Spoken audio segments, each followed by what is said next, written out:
Welcome back to Land Rover Toolbox videos.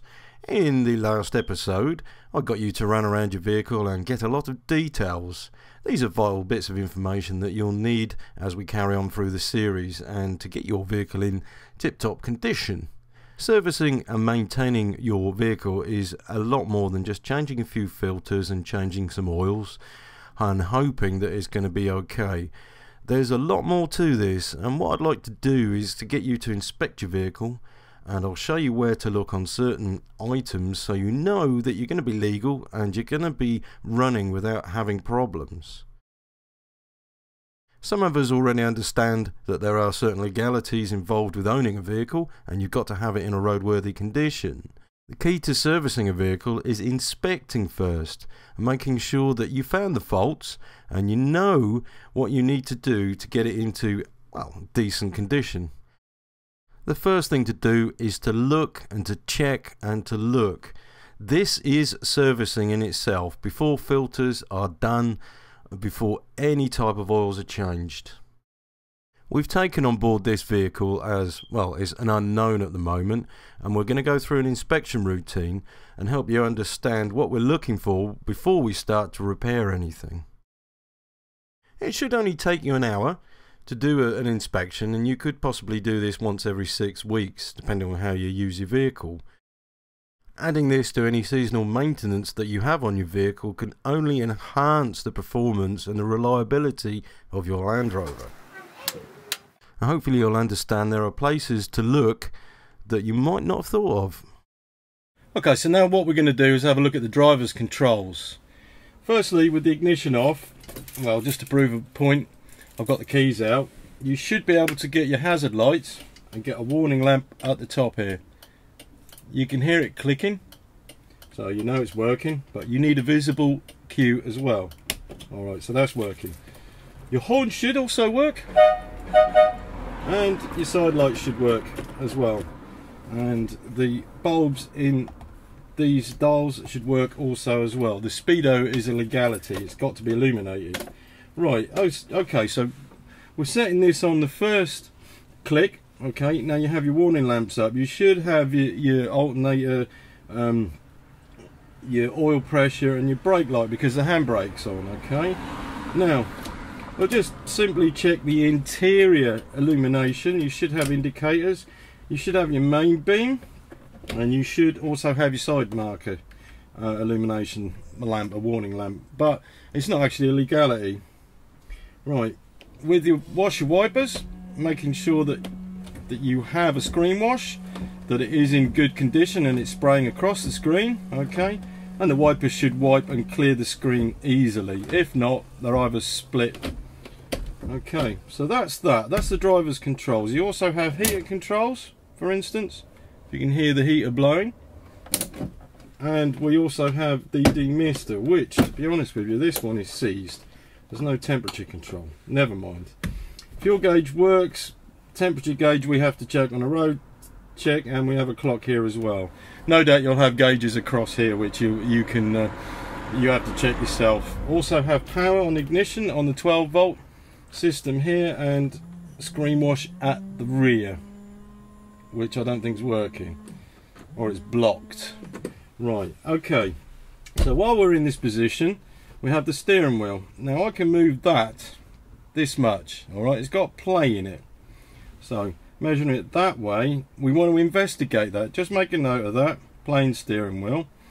Now top and bottom, moving this up and down, I can't feel any play in the top bush here, so that's good, that's in good condition. Alright, steering wheel's a bit chewed up, don't worry about that, it's in good condition.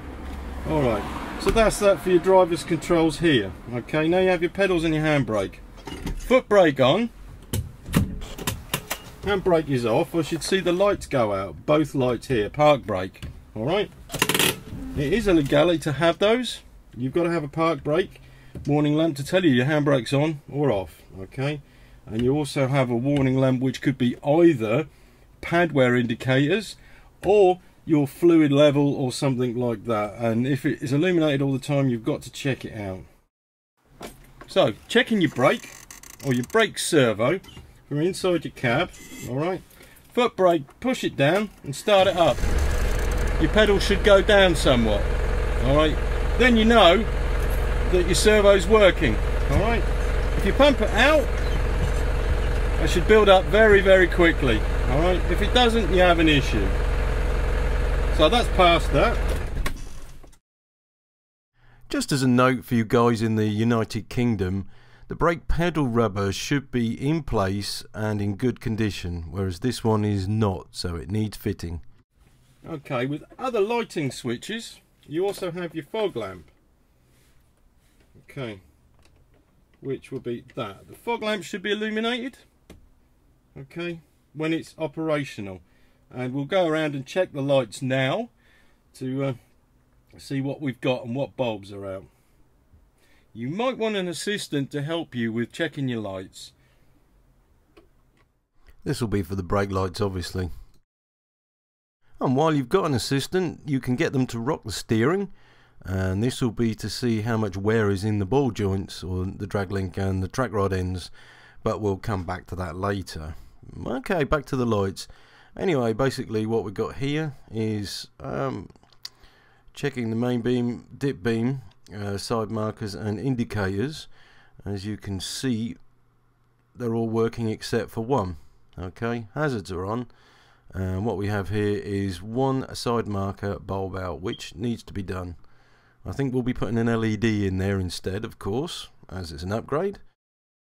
Also pays to remember the side repeaters here, which need to be working by law, and you can see the one on the offside is not working at the moment. For the United Kingdom, the fog lamp, which will be on the driver's side of the offside, has to be working. You can have two, but the one on the offside needs to be working. Alright, I'm just quickly putting the hazards on and having a look, and everything's working. You need reflectors both sides. You either have them in the lamps or stuck on the vehicle.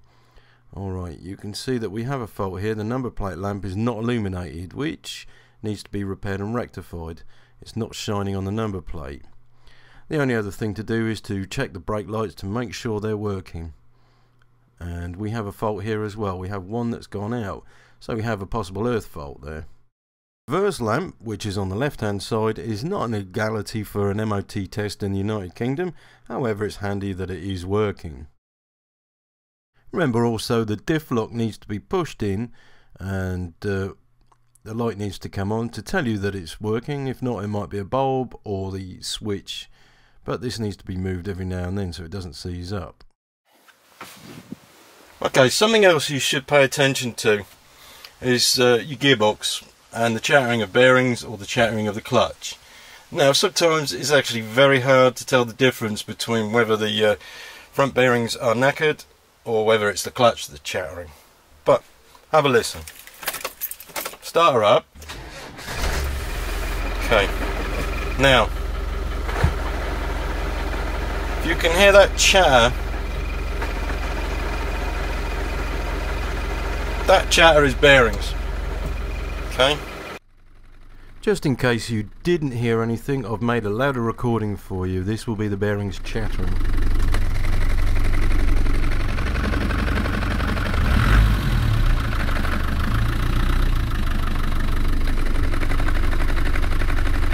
But when the clutch also is disengaged, you can feel the biting point on the vehicle.